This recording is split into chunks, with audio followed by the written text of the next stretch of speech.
you. I will find you. And I will kill you. I'm the Walrus. Shut the fuck up, Donnie. The greatest trick the devil ever pulled was convincing the world he didn't exist. What we've got here is failure to communicate. Mrs. Robinson, you're trying to seduce me. Aren't you? Was it over when the Germans bombed Pearl Harbor? Hell no! Just been revoked. Open the pod bay doors, Hal. I'm sorry, Dave. I'm afraid I can't do that. I want answers! I want the truth! You can't handle the truth! Because it is my name! I see dead. Today, Junior? You ever dance with the devil in the pale moonlight? What? You'll shoot your eye out, kid. You like scary movies? Uh-huh. What's your favorite scary movie? The price is wrong, bitch.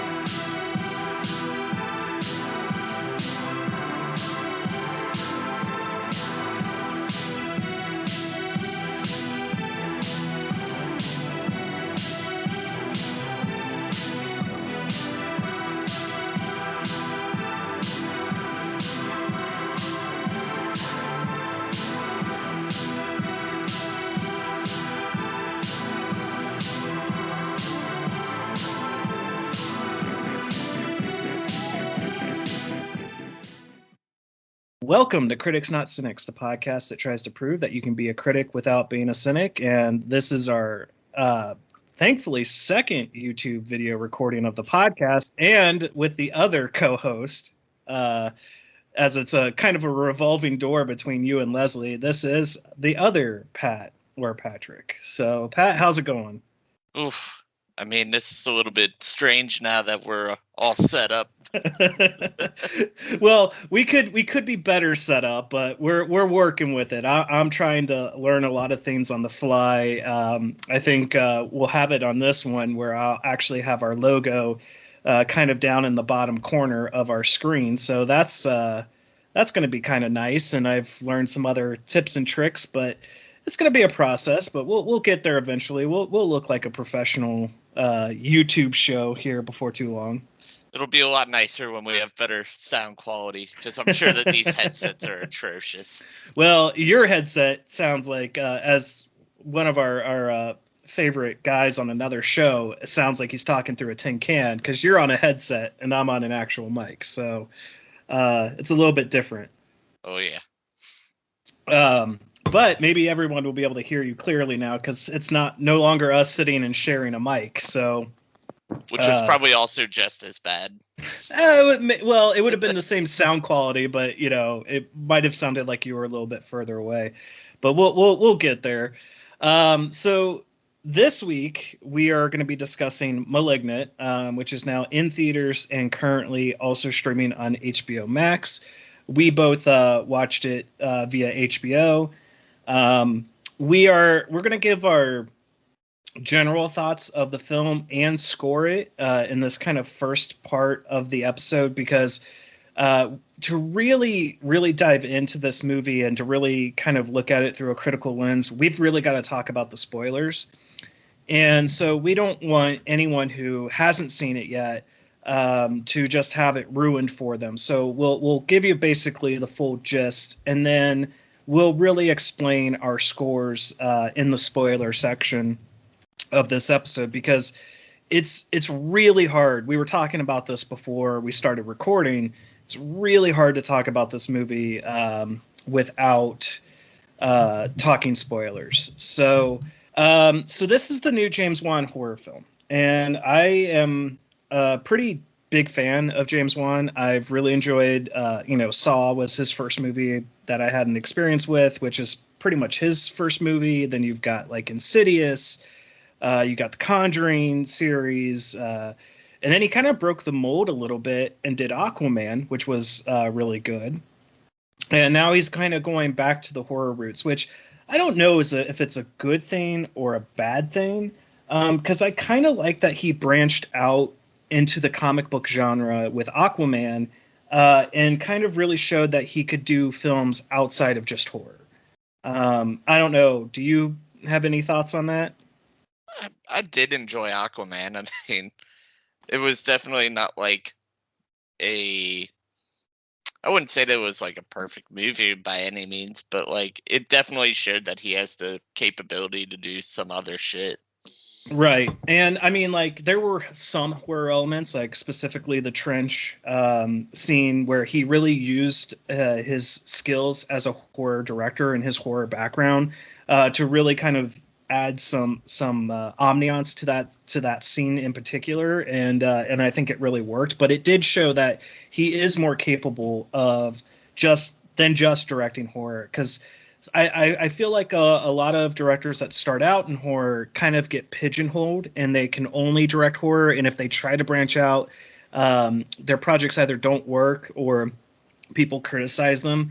One who's been able to also do that is, I think, David Sandberg, who did Lights Out and then moved on to the Shazam series and for the DC movies. So I kind of don't want him necessarily just to revert back to horror altogether. But it was kind of nice to kind of go back to a horror film from James in this instance. I mean, he did indeed direct Furious 7, so I'm sure that shows his real capabilities. I was thinking he had done one of the Fast and Furious, but I couldn't remember specifically. So, but yeah, I mean, that's more action sequences, so maybe that led to more capability when doing Aquaman and setting up the action set pieces for that film. So, you know, and again, like another director that I think has done really well, not to spin off into the Fast and Furious franchise, but Justin Lin, who did Tokyo Drift and then kind of disappeared from the Fast and Furious franchise, was also the one who, when he came back to directing the Fast and Furious, was what made it so much more popular for everyone else. And then he also, I believe, went on and directed Star Trek Beyond, which was one of the, outside of the three J.J. Abrams movies, was one of the better of the Star Trek films, because it was something done a little bit different. So I like kind of these directors that maybe start out in a specific genre, getting a chance to branch out and try different things, because they can show that they actually have some more aptitude when it comes to directing films and different genres of films. So I'll always check out a James Wan film, but I don't want him just to go back to horror specifically because it's like the easy thing for him to do. I do know he's directing Aquaman too, so I mean, like, that's not a concern, but it is something that I think directors kind of worry about, is getting stuck in that. And there are some that I think are fine with it. For example, like Mike Flanagan, the Haunting of Hill House and everything, Oculus, Hush, like he really fits well within that horror genre. And I think he's very comfortable with it, where he doesn't necessarily want to branch out to any other genres because he embraces that horror genre. But enough with that preamble that has nothing to do with criticism of the film, unless you've got a quick thought there. I was going to say that it looks like he will be doing a lot more horror in the near future. Okay. To include another Insidious movie, and then a TV series called Archive 81, which I have no idea what that's about. No, but I would be probably interested in checking that out. I believe he was also an executive producer on the Swamp Thing DC show that got unceremoniously canceled way ahead of its time. And that had a lot of horror influence, even though I didn't get to finish the series because I was kind of upset with the cancellation. I think that also, what I did see and what was kind of the horror elements of it probably came a little bit from him. I would also, because I think he and Lee Wannell like make a really good team, because they were, on the Saw franchise, they were on the Insidious franchise, and I believe Lee was involved in some aspect of like The Conjuring and stuff like that. I would like to see them partner up again on more projects and churn out more ideas. And maybe they have. I just don't have those specifics in front of me. He also produced your favorite movie of 2021. Oh, don't. If you're talking about Wonder Woman 84, that's 2020. No, your favorite movie of 2021. Which one is that? Mortal Kombat. Oh no, not my favorite movie. Not my favorite movie.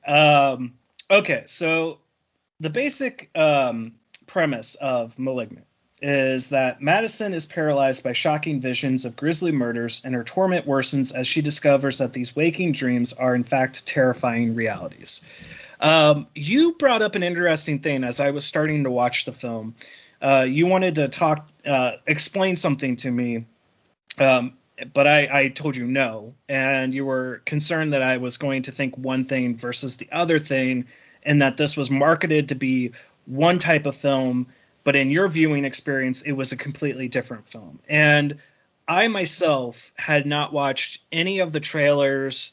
I think I even started kind of watching the trailer, and then I was like, nah, I'm not going to. I was seeing enough like adverts on Facebook and Twitter about it, but never really dug in to what the film was about. So without going into like spoilers or anything, what did you mean by that? I was gonna say, like, rather than a horror movie, this felt more like a thriller slasher. Which still is technically in the horror genre. Very like loose on the horror. Like I didn't really get those vibes a whole lot. Like maybe once in an earlier scene and then a little bit towards the end. But like I feel like it was more of like a detective movie almost at the beginning. Okay. So especially when we get into the spoiler section of this, I'm going to really debate that with you because I think completely the opposite. I feel like this fits perfectly within the horror genre, even as a slasher. And most thrillers do also fit within the horror genre. It just depends on which way they lean. And I think that this had enough of maybe a supernatural element to it that still kind of triggers that into the horror genre, and it can end up leading to a greater debate down the road where what is a horror film and what isn't a horror film. And there's a doggo. My doggo is currently passed out on the floor right now, but Bella's made her YouTube first appearance. She's going to be a featured doggo, apparently.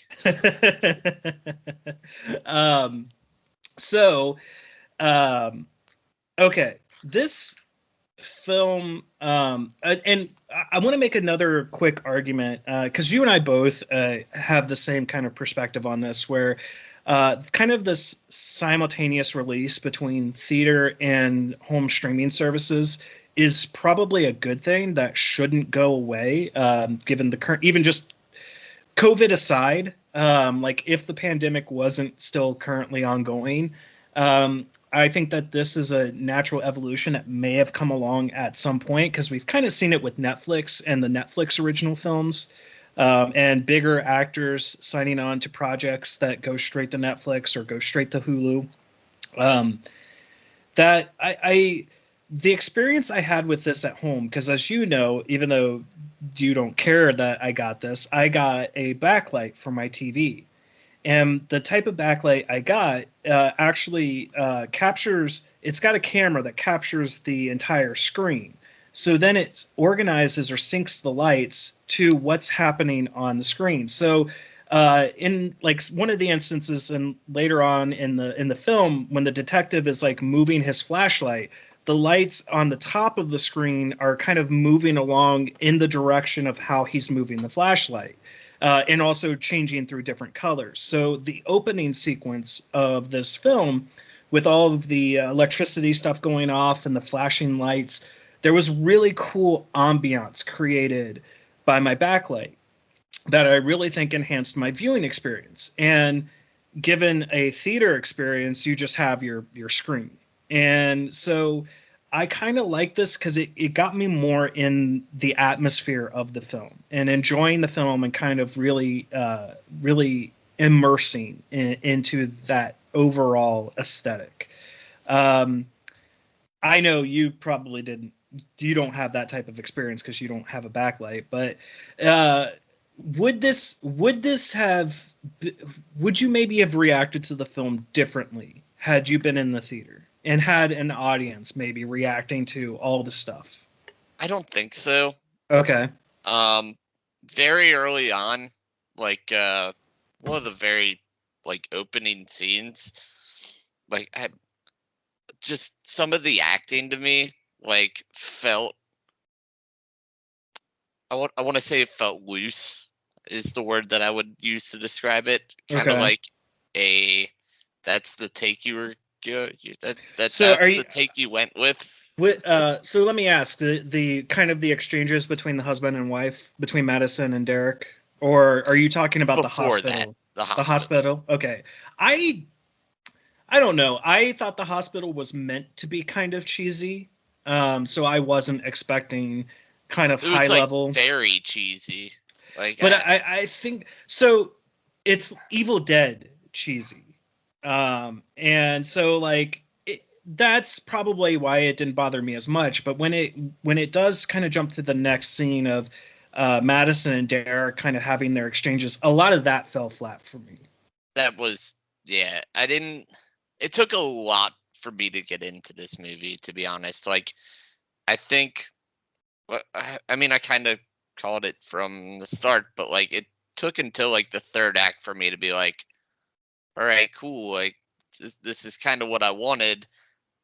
But with how long the movie is, it took too long to get to that point. Yes, that is another pain point for this film, because James is usually best when he's directing in that kind of tight hour and a half. But I mean, the Conjuring films have been a little bit longer, and I feel like he's paced those out more appropriately with the story and with the content, because there was enough there, and those are loosely based on actual real events, whereas this is a completely original story. Well, original in the sense of just with what they're telling. It's not based off of like Ed and Lorraine Warren or anything like that. That I felt like when I saw that hour and 51-minute runtime, I was a little daunted by it, and I was like, "Oh, I bet that's going to be a problem." And I did have several moments when I was checking where I was at within the film, because not that it bored me, but there were moments where I was just like, okay, can we move on to the next thing? Okay, I get it. Like, let's get on to the next kill or something like that. So the story in general, without going into specifics or details, I thought it was interesting. I do agree with you that I think it took too long to get there, because much like you, I think I texted you about halfway through the film and told you I think I have it figured out, and was pretty much spot on. More or less. I mean, like, not that you just said okay, because like you weren't going to ruin the film for me or anything like that, but I was really shocked within that first like 20 minutes of everything that happens in the house with her and her husband. I was like, wait, we're already at that point? Like, what are we going to do for the next hour and a half of the film? And although it works out, it just felt like we rushed, and now we're hitting a complete dead stop for 40 minutes, and then we're picking up again for the rest of the film. Yeah, it felt very repetitive towards the beginning. Yeah. Like each thing kind of happened in the same type of sequence, more or less. So like you weren't getting like extremely different kills or anything. Like it was just kind of meh. They were all brutal kills, but they were all kind of within the same manner. It was massive stabbings, like brutal stabbings to the face, and that was pretty much it. And then one you don't even really see. All happens off camera. But one thing I will praise about this film was the visual effects. Okay, I was gonna touch on that too. Yeah, I really enjoyed the transitions of when she is seeing the killings. I thought that was very masterfully done. I've never seen a transition quite like that to where I was like completely bought into it. Yes, you can tell it's computer generated, but it looks real enough because you don't know within her mind if she's dreaming this or if she's actually seeing it. He's used semi-similar effects, but nothing quite like that before. Yeah. This is probably him going like above what he's done. He's experimenting more with it. So I think that was cool. I also really enjoyed the kind of top-down, like chase, more or less, like throughout the house, like camera angle. Yeah, I thought that was really well utilized. Like he didn't overdo it at all. I think he used it maybe twice, but like that was a kind of like a camera angle that you don't normally see. Right. It kind of made that scene work for me a lot better. And one other, I think, really well. There's quite a few impressive scenes. So outside of like maybe the story not working for us completely, or some of the acting not working really well, a lot of what is shot is really well done. And I really love the jail scene, and then the precinct scene. Like that kind of panoramic one-shot take of the killing of the cops was very, very impressive. And I was sitting there in the chair just going, wow. Like it makes me wonder, like how did they shoot this? Because it looks so fluid. It looks like one continuous take. And I believe they had to use a 360 type camera because you get that kind of curvature panoramic view as that sequence is going on. And then, of course, I'll get to a counterpoint on one thing I didn't like about that scene when we get into the spoilers section of the film. As for the actors, I really enjoyed Kakoa, the male detective. I thought he was really good. I liked his partner, even though she's a bitch through most of the film. I liked the sister. It worked. It worked. It absolutely worked. Their chemistry, team dynamic was good. Yeah, their chemistry was really good, especially when she calls him out for like falling for Sydney, the sister. Like, don't think I don't know what you're doing there type of deal.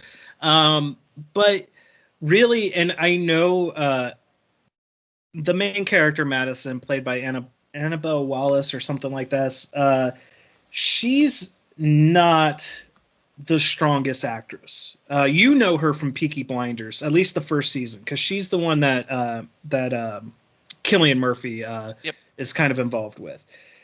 She's been in a few other things, and she was, I believe, in Annabelle. Correct. And she is just, she's not really a strong actress. She's very wooden and very bland, and that's why I didn't really get a whole lot of sympathy for her, because I never really bought into her character. Like when she's talking about the miscarriages, I never felt like those, like the weight of that story when she talks about it, or even when she's having the conversation with her husband about like when he's like, well, you know, why do all my children die in you, type of thing, just doesn't really work. And when she's trying to be overly emotional, it just feels very bland and one note. So I think that's also one of the things that really hurts this film overall.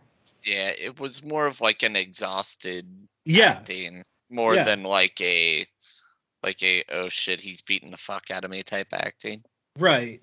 I will say like that beginning scene with her and her husband, and like he cracks her head against the wall, that did like shock me because it was so quick and sudden, and the sound effect of her head hitting that wall was strong, that it was like, oh shit, like that had to hurt. But ultimately with her acting in this, it just really, I never bought into her. It's just very, like you said, exhausted, bland, one note. Like, there are these very emotional, heavy scenes. Like, even when she's talking to Sydney in the beginning about, like, I want that blood connection, and explaining that she's adopted. It's like, okay, this should be more impactful, but it's not. There's something in her delivery that just doesn't work. And I think if they had a better actress in there, maybe with a lot of the stuff that we have issues with could have been overlooked and been like, okay, yeah, but hey, she really sold her character. I do wish that she could provide just a little more emotion. I don't know. Yeah, because she's in a constant state of crying throughout most of the film, but even those scenes are just like, even when it doesn't sell it for me. Right. Like, when she's angry, it's just like it sounds the same as when she's sad. There's really no inflection or differentiation between the different emotional states she's in the film, because she goes through a complete roller coaster. And the only times where she her acting works is when she's in the vision sequences, because there's literally nothing she can do except stand there and look. That she did do a good job of. Well, I mean, because she didn't have to do anything. Yeah, more or less. And we don't mean to and we don't mean to disparage her or anything like that. It's just I don't know if they could have done anything else to improve her acting a little bit more. But I've heard countless reviewers talk about her in other films and how she's the worst thing about any film she's in. And that's kind of sad to say. But it proves true here, where, she's not so awful that it breaks the movie for me and I can't enjoy anything about it, but it's not good enough for me to be totally invested into her character and her plight. Yeah, I will say that the kid that played her younger version did a good job in the flashbacks and the films and stuff like that. I would say helped out the movie quite a bit. Yeah, I totally agree on that. And at least her sister is far more likable and far more empathetic to follow her story, because she's a much better actress. And when she's going through her constant states of different emotions, you believe her. Like when she thinks her sister's psychic, and and she's really excited for it. But then when she when she's in the hospital looking for the records later on, and she sees the that the records are in the basement, she's like, of course, you believe her, because you're like, where else would those records be? Oh, in the basement of this abandoned, dark, creepy hospital. She just does a lot better job at delivering her lines and her character. My thing was that's just typical horror movie logic, because of course the files will definitely still be there, no issue. Well, yeah, absolutely. It's not like they would have tried, especially with the research or whatever they were doing. You would think they would have burnt that place down. Either that, or homeless people eventually would break in and burn all the paper. It is in Seattle, so the fun fires. You know what I mean. But the actress that plays the sister, you know what else she was in, right? Mr. Mercedes.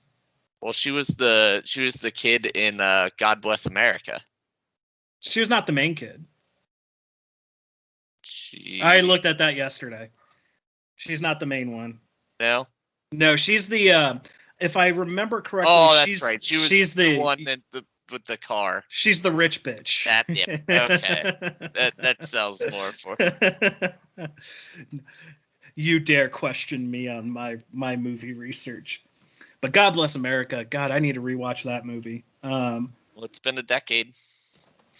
It's been a decade, and it sadly still rings true. All right, so let's. I think we've talked about pretty much everything that we can talk about without going into spoilers. So, if you're going to score this, and of course knowing what you know about the film and how the story plays out and the twists and turns, what would you score this? I don't want to be I don't want to be too tough on it because I did like it. There are parts where I'm like, it was predictable.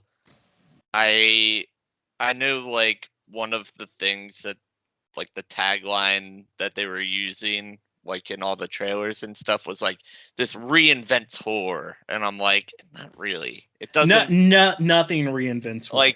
Like you're not. It wasn't. I've seen this type of movie before, and we'll talk about that in the spoiler section. But I think I'll land on a 3, just middle of the road. Yeah. Like it didn't do fantastic. It wasn't terrible. Just leave it at that. So yeah, I'm pretty much on the same score. I'm on a 3. I could knock it lower if I wanted to, because there is enough there that it's like, okay, yeah. But I also agree that not that we should necessarily like take it easy on it, because James Wan is a very talented horror director, so we should be expecting more better films out of him. I mean, not that every director consistently has good films all the time. I will say, out of his catalog, this is probably my least favorite. Like, I put Dead Silence above this. I definitely put Saw above it, Insidious, Conjuring, even Aquaman. You know, I put all even Fast Furious 7, whatever it was, which one he directed. I put all of those in above this film, because it was very, again, like one note. I know you said you have something to kind of compare it to as something you've seen before. I have one as well, but if I say it, kind of spoils the movie. So exactly what I was going to say. So when we get to the spoiler section, it's probably the same movie. If I had to guess, let me ask you this: is Frodo in it? Possibly. Hold on.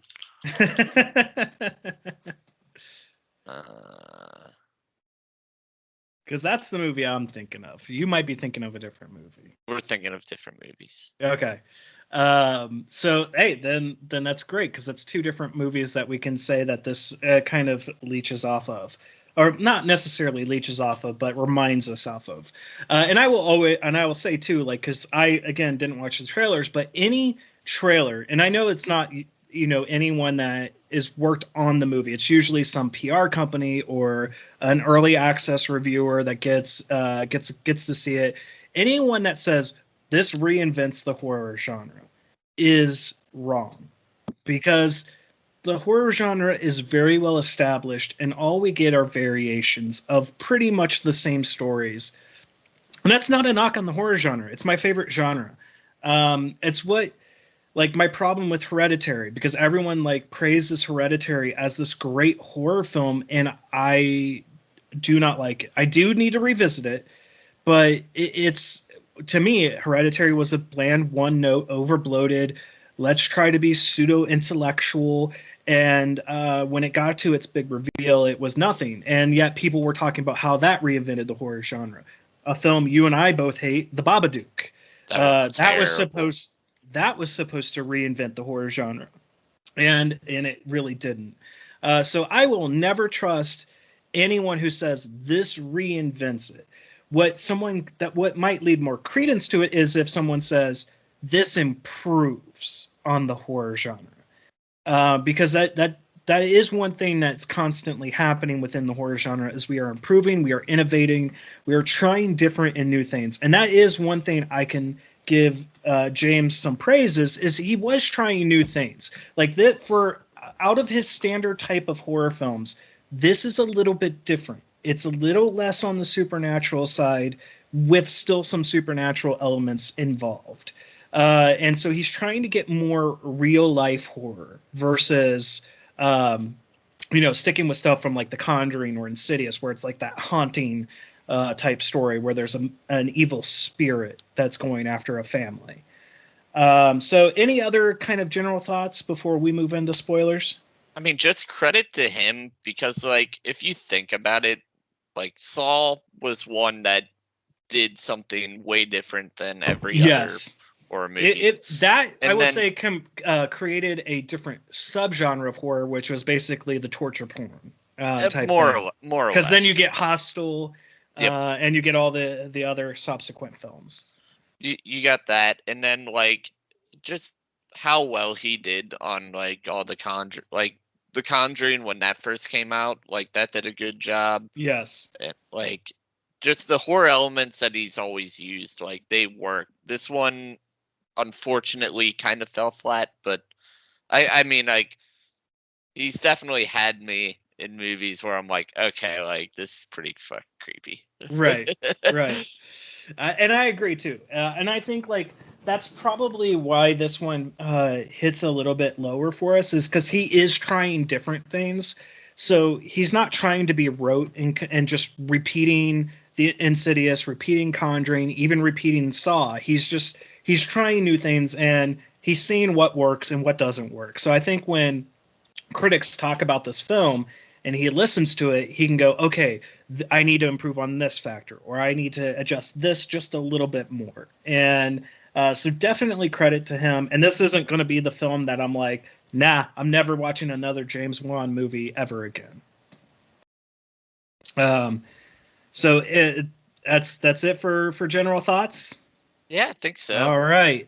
So everyone, if you want to know how we kind of get to our 3 scores, we're going to talk about that now here within the spoiler section. But if you have not seen this film, please leave the video now, or leave the audio podcast now. Go out, see it in theaters, or watch it on HBOMax if you have a subscription, and then come back, because we really don't want to spoil the big reveal or the twist for you, but we feel it necessary to talk about it to really show how that twist impacts our overall score and thoughts of the film. So you have been warned. All right, spoiler section. So yeah, it's basically a sibling. More or less. You know, it's and when I said sibling to you, I knew it was like a twin. I just didn't type twin. I figured it was kind of like a Siamese twin, or what ends up being the parasitic twin. And now what I did not exactly expect was that it was still within the same body. I was kind of expecting that whatever, because that whole line at the beginning, it's time to cut out the cancer. Yeah. I expected whatever they took off of her to be what was out there doing the killings. Mm-hmm. But it was a nice surprise that it was her. Now, the negative in this, because this is all revealed within the jail scene, is when the body twists and contorts so that the back of her head is now technically the front of her face, or Gabriel's face, and the arms kind of dislocate the shoulders and twist the hands around and walk backwards. The face of her looks really bad, in my opinion. Like, this is what I was talking about the police scene. Every time the camera moves and you see her prosthetic face, it looks really like, I've seen better prosthetic effects in 80s horror films than that one. Yeah, it wasn't the best. But that, again, like, that is a minor detraction from that entire action scene, because I thought that scene was brutal. It was fantastic. Even the jail cell scene, which she's just beating and destroying all of those women. It was like, holy shit, he took that dial and turned it to 11. Yeah, you definitely turned it up for those, because like you don't really see the first kill, you just kind of see the after. Yeah. And then you see the next 3. Basically. More or less. Yes, yeah. Because that's when she like can't move and she's just kind of frozen there. Right. So that's where I was gonna say, like, The Good Son is where I was thinking, like, this is where that movie's kind of been done before, where that's Macaulay Culkin and Elijah Wood, and Macaulay Culkin's character is basically a sociopath that does all these really bad things, but Elijah Wood's character kind of gets blamed for them until the huge reveal that Macaulay Culkin's responsible for it. Because it's, again, that kind of sibling dynamic going back and forth, just with an extreme twist because this is a twin that is stuck within her brain. I did kind of like, though, that this was the explanation as to why she kept miscarrying. Because it was kind of like, wait, like, what's happening here? Like, why does she constantly miscarry? Why do all her kids die? But it also doesn't quite explain, the movie itself doesn't quite explain the supernatural element of the electricity, how Gabriel can speak through phones, and I mean, it's all triggered by Derek smashing her head against that wall. Like, he is the cause for Gabriel kind of resurfacing. Mm-hmm. And I will say, like, the mystery it does kind of put out there with the woman that gets captured in the Seattle underground, like who she turns out to be and everything like that. Like, I do like how the pieces kind of come together.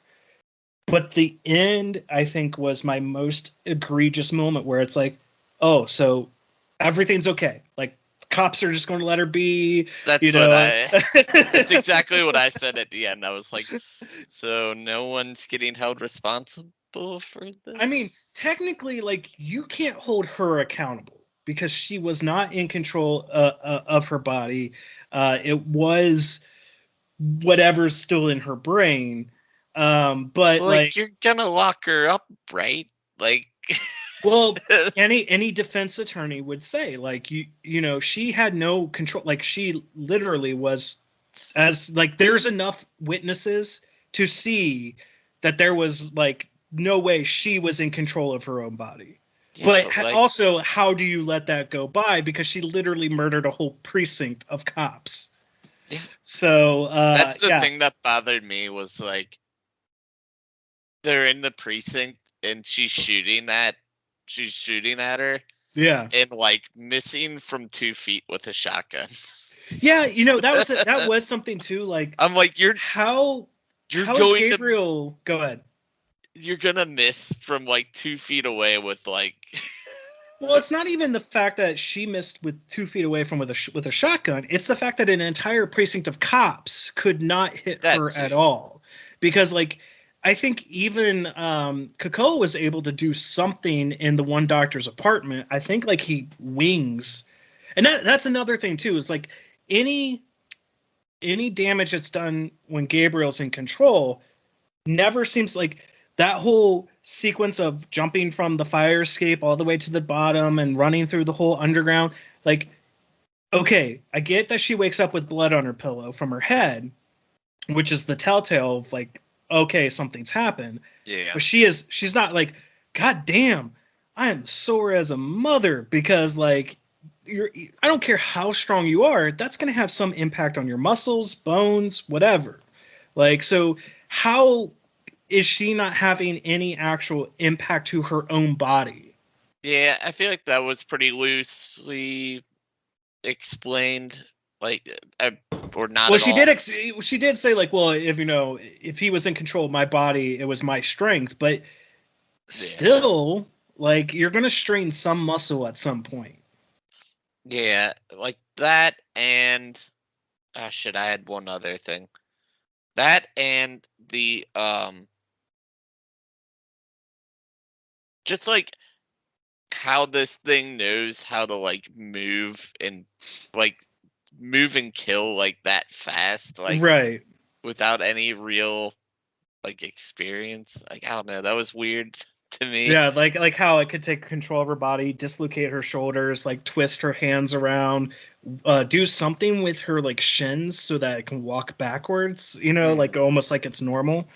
And yeah, the enhanced strength, again, like the supernatural elements to it, like aren't really explained. Oh, the other one was like being able to control like the electricity and shit. Yeah, that's what I mean. Like, that doesn't make sense. Like, at all. I don't know. I guess I did like the effect of like when they're watching the tapes and like you see Gabriel attached to her back, like, that was really well done. It's just like explaining that extra step, because I can even understand like the psychic link between, because like that's when you're thinking it's okay, it's a sibling, they're psychically linked because they're twins. That's how she's seeing everything versus the, oh no, it's her viewing when Gabriel's in control. But then also she didn't see her husband's death. So like, that was another thing too when I'm watching the film, and she's a nurse, right? Yep. And she gets her head hit against the wall, and she goes to bed like unsupervised. That didn't make sense to me either. It's like anyone knows if you have any form of head trauma, like the one thing you're not supposed to necessarily do is sleep, let alone sleep alone the entire night. Without someone kind of keeping an eye on you. And you would think her being a nurse, she would kind of know that. But yeah, it's kind of foreshadowed on earlier when she's talking about that blood connection. And then again, her delivery at the end of the film, like, oh, I was looking for that blood connection, but it was in front of me all the time. It was like, wait, did we just turn into a Hallmark movie? Like, more or less. It's like, oh, that line's so bad, and her delivery made it so much more worse. And again, like the film ending just there. Like you're an hour and 50 minutes in, and you're going to end there. Like you're not going to have like, okay, is Krakoa okay? Are they... Not even like a montage scene of like newspaper titles, kind of just like, oh, this is what happened, or this is what happened, or here's the aftermath of that. Like, it just ends, and you're like, what the hell? Yeah, and like they did a good job of kind of, I guess that the ending kind of like explains the rest of the movie, because you're kind of like at when she has her biological mom in the attic, and you're like, well, how wouldn't you know someone's in the attic? Right. You live in the house and you have ears.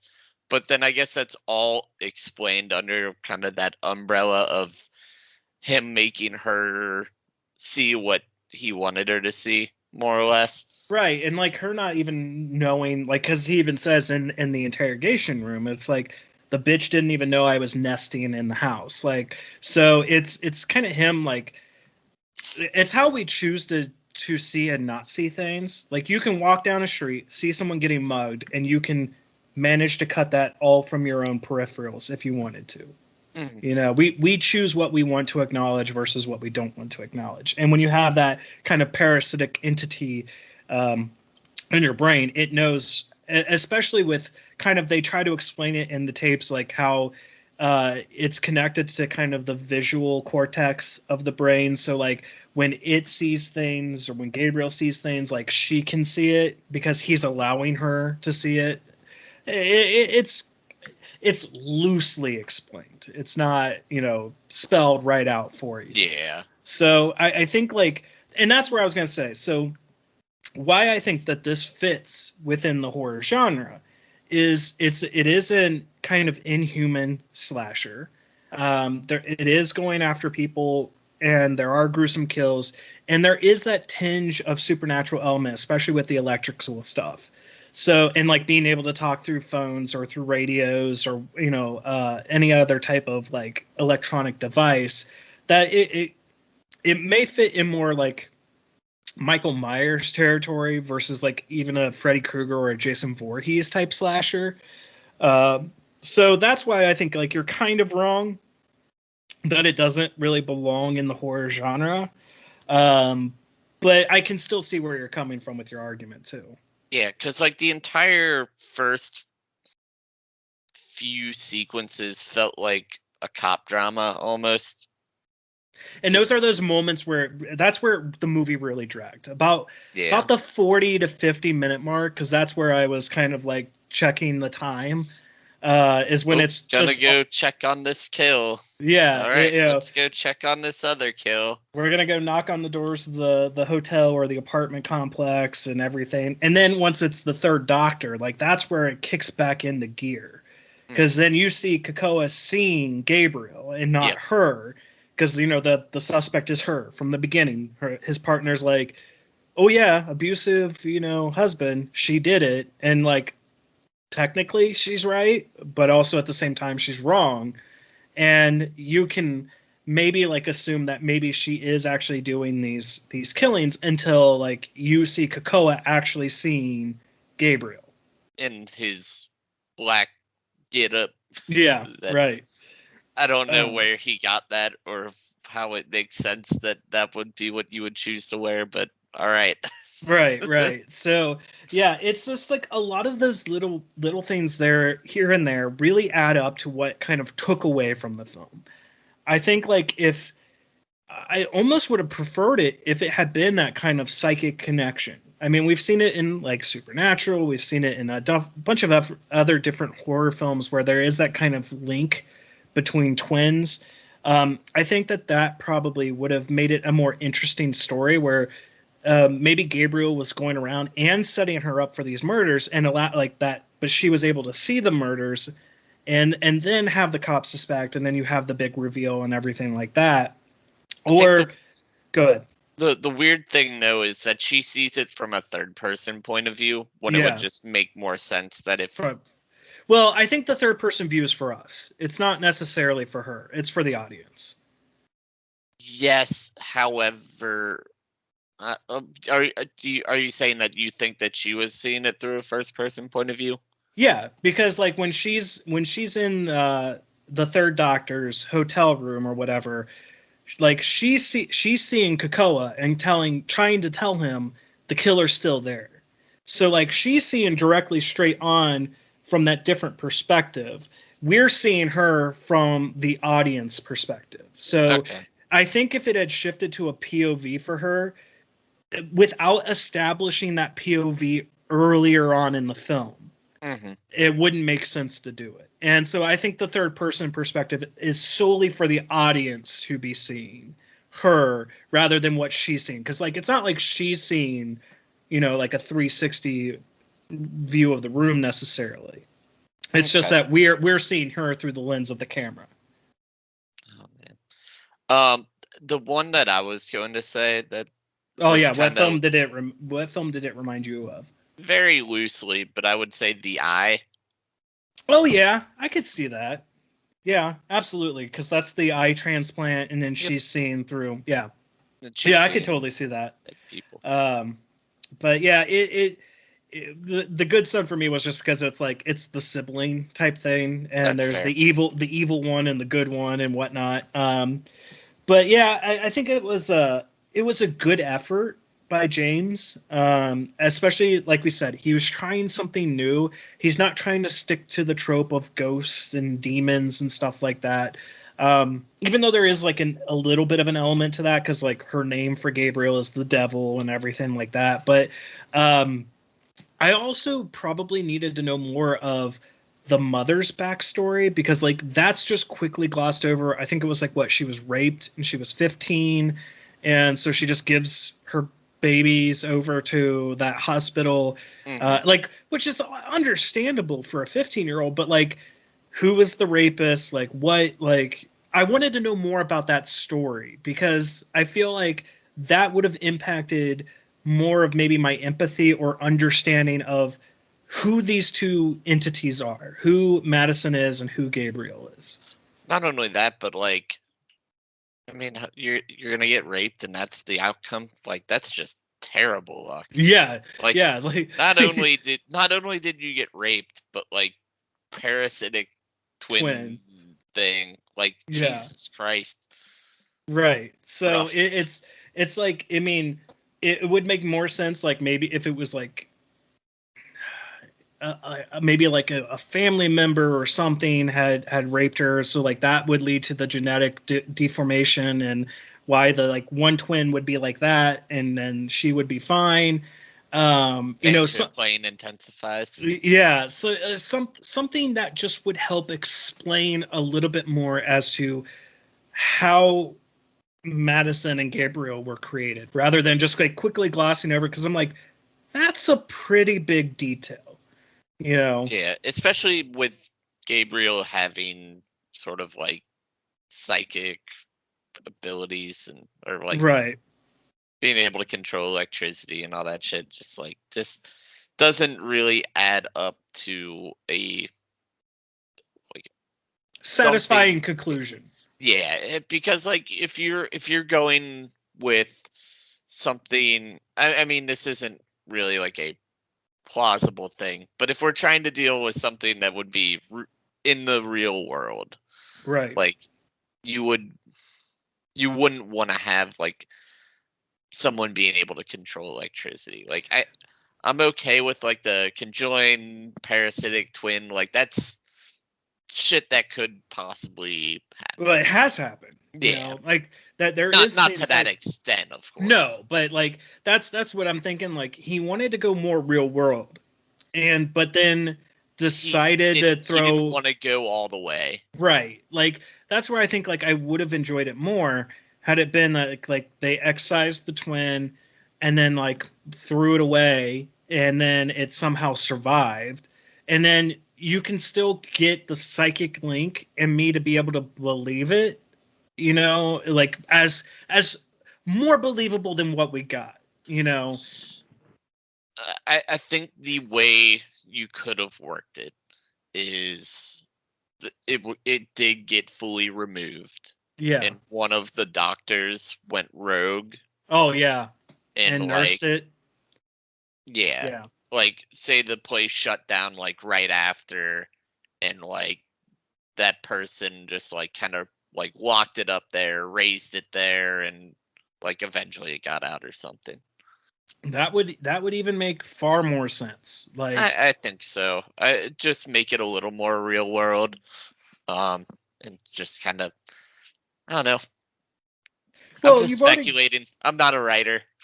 Well, you've already got an hour and 50-minute runtime. So, like, again, it feels like crucial story elements were just overlooked or just quickly brushed by for the sake of, okay, we're going to keep a mystery going, but then when we get to the explanation of it, we're just going to rush through it. Because I like the beginning. I like the stuff at the hospital at the beginning. I like, even though the acting isn't great, I like the stuff at the house at the beginning. It's the entire cop process, like you were talking about, where it feels a little slow and drags. And then when you get to the jail cell and on, it kicks it into another gear where you're like, okay, I'm totally into it. So it's not really good that second act, that middle piece is like just so exposition heavy. Nothing's really happening, and it's exposition heavy, but it's not exposition heavy in the way that it needs to be, where it's telling us crucial details of what we need to understand of what is actually happening. Yeah, and I mean, that might not really be just James Wan, because like he didn't do like the writing. Like, no, he did. Story by. It's three. Well, Ingrid Bisu is his wife, I believe. So like not all of it. It's well, and it could be that they had it in the story. It's when you get to Akilah Cooper doing the screenplay, maybe cutting some of those crucial story elements out. That could be too. For lack of a better term, cutting the cancer out. So I don't have much more to say. Like, again, this doesn't sour me on James. No, not at all. Oh, I will say, because I did think this, I knew it was going to happen, but I still found it to be funny. I did love that the CSI tech, when she comes out of her hiding space and is like checking on Kakoa and his partner, pulls out her phone and she starts calling the police. She's like, why am I calling the police? And he's like, call the paramedics. It's funny. Because, I mean, I think if any one of us, like, were in a police station and found ourselves in that situation, our first mind would be to go, like, let's call the police. And then you have to, like, think to yourself going, wait, no, can't do that. Wait, I'm just an idiot. Right. So it was like, I kind of did like that moment of self-awareness from her character. But yeah, it doesn't sour me on James. I'm looking forward to more of his work. I wish that this one would have been a little bit more refined.